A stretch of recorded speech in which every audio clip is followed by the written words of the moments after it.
Олег Зубков и Татьяна Алексагина. А почему вы не придаете огласке судебные заседания отпрыска парка Львов Тайган Зубкова Ярослава Олеговича? Почему скрываете от своих преданных фанатиков, что уже полгода переносятся судебные заседания по неизвестным причинам? На одном из судебных заседаний, когда Ярославу Зубкову сменили домашний арест на заключение под стражу, было озвучено, что разрешено обвиняемому, находящемуся под домашним арестом. Но я там не увидела, что Ярославу разрешено кататься на багах, садиться за руль автомобиля и вообще жить, как и все свободные граждане. Почему обвиняемый, по вине которого погибла семья из 3 человек, продолжает свободно наслаждаться жизнью, ни в чем себе не отказывая? Если брать минимальное наказание за преступление, которое совершил сынок олигарха Олега Зубкова, то ему положено до 5 лет принудительных работ.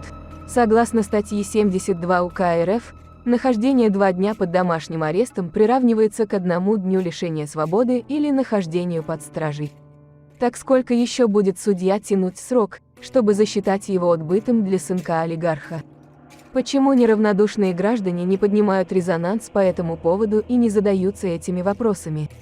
Пелагея в своем видеоролике показала видео от 20 июля 2023 года, на котором семейный адвокат Петросян остановил свой автомобиль за 100 метров перед зданием суда, в котором и проходят судебные заседания по делу Ярослава Зубкова. Петросян с черными пакетами направился к зданию суда, и именно с этого периода и начались переносы судебных заседаний по непонятным причинам. Судья явно и открыто затягивает время, которое учитывается как домашний арест.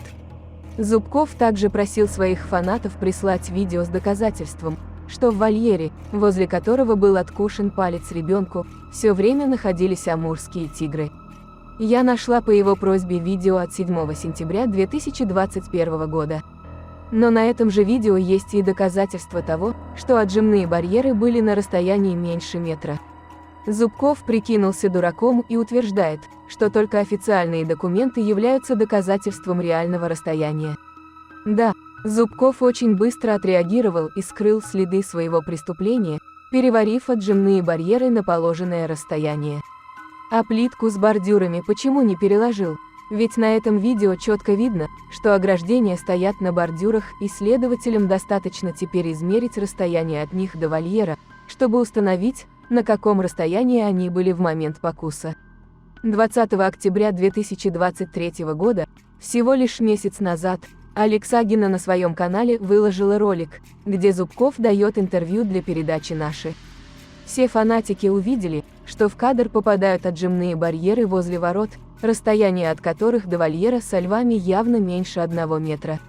Зубков, у тебя по сей день огромное количество нарушений в парке, ты по-прежнему не устранил их, но парк продолжает принимать посетителей. Будем ждать, когда теперь львы откусят кому-нибудь пальцы,